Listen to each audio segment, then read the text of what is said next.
I figured it might be worth a try. I read the journals. I haven't read a word about E1101. Where'd you get it, Billy? You know I can call Yale in a second. Damn it, Sam, I want to save these people same as you. I'm using everything in the arsenal. We have to work together, Sam. Are we? Are we what? Are we working together, sir?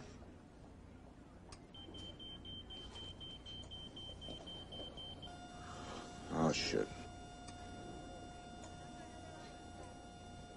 Don't waste your time making phone calls, Sam.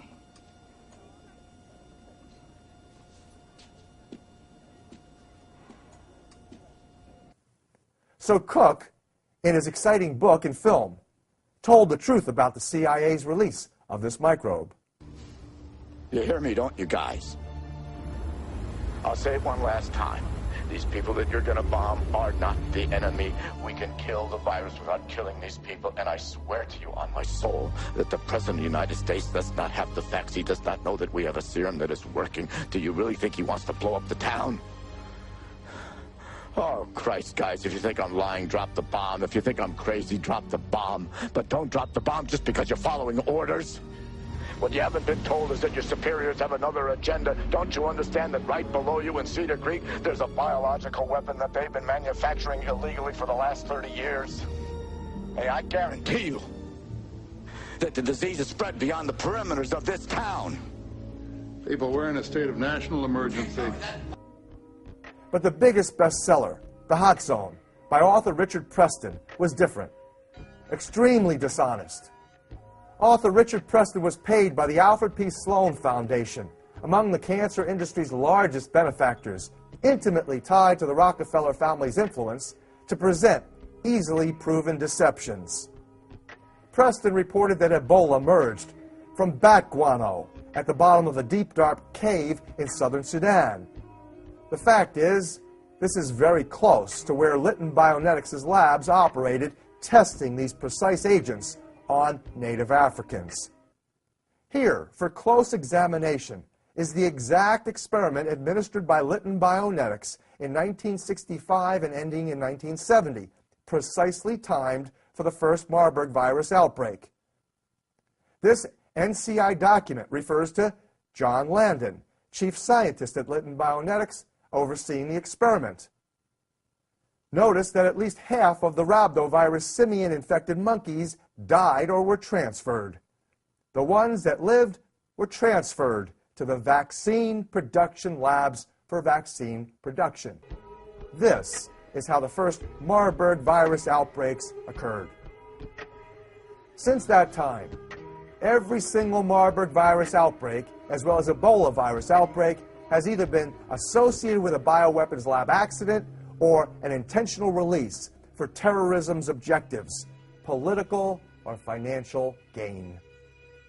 But not according to America's leading outbreak journalist, Laurie Garrett. In her bestseller, The Coming Plague, she neglects Litton's links and dismisses the CIA biological weapons contributions to these outbreaks as though she, too, were on the Rockefellers' payroll. It should be noted that these unnaturally evolved, man-made viruses are far less genetically stable. They're more fragile.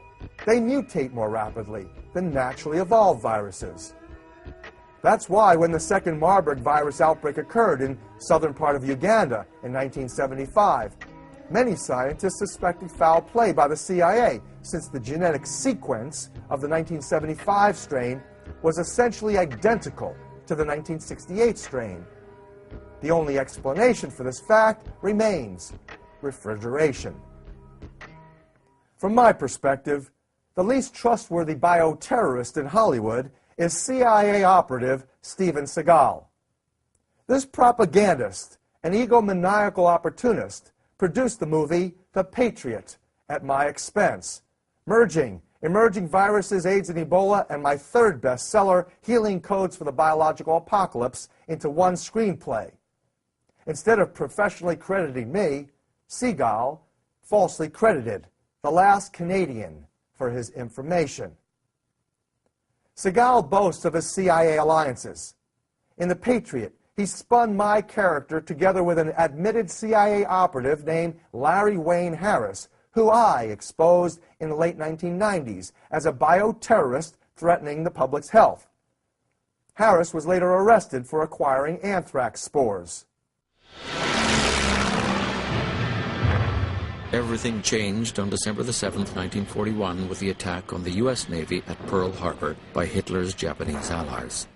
Now, instead of telling Hollywood to keep quiet, the U.S. government began pushing them to fulfill their duty and make patriotic war movies. The motion picture industry today is supplying without charge all its newest and best feature films to the U.S. War Department Overseas Film Division. The movies were a tremendous propagandistic tool during this time.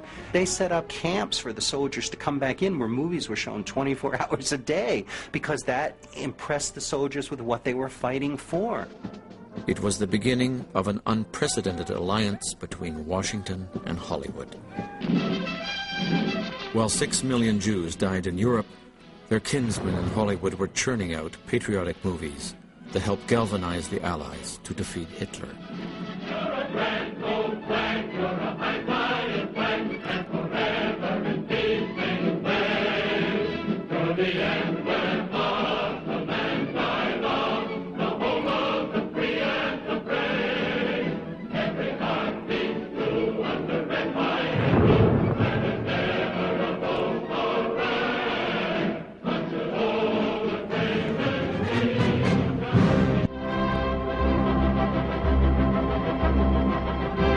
Calling the House Un-American Activities Committee to order, Chairman J. Parnell Thomas of New Jersey opens an inquiry into possible communist penetration of the Hollywood film industry. The committee is seeking to determine if Red Party members have reached the screen with subversive propaganda. To the mogul's surprise, powerful men in Washington saw Hollywood's patriotism as nothing more than thinly disguised communism.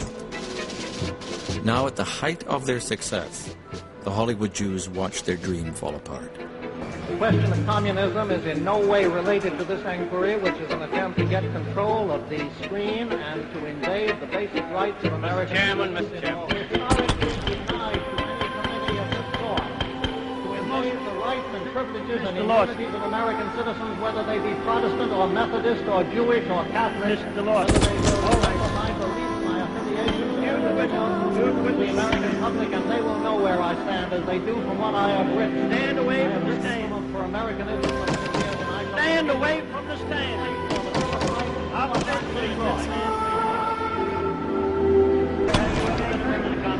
Now, have you ever been a member of the Communist Party? Have you ever been a member of the Communist Party? Your purpose is to use this to disrupt the motion picture industry, to invade the right not only of me, but of the producers, to their thoughts, to their opinions. And this I will not forget. No.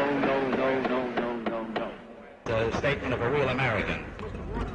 To appease UAC, the moguls instituted a blacklist of studio talent. Years before, they had fled European anti-Semitism. But now in America, they became collaborators, helping anti-Semites rid Hollywood of Jewish intellectuals. In effect, they had surrendered control of the industry. The moguls are gone, but their vision survives. The America of Edison and Rankin has given way to an alien ideology. It isn't the communism or Judaism that the Gentile elite once feared. It's Americanism, as defined by Hollywood. The icons endure.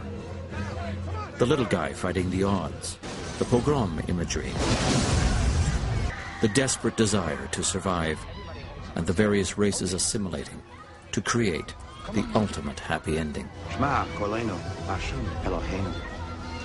not Jewish. Nobody's perfect. A white middle-class president articulating the Jewish experience writ large. A new global religion, Hollywoodism. Perhaps it's fate that today is the 4th of July, and you will once again be fighting for our freedom. Not from tyranny, oppression, or persecution, but from annihilation. We're fighting for our right to live, to exist. There was a Hollywoodism then, there's a Hollywoodism today, I would go further and say it is what is the ruling ideology of our culture.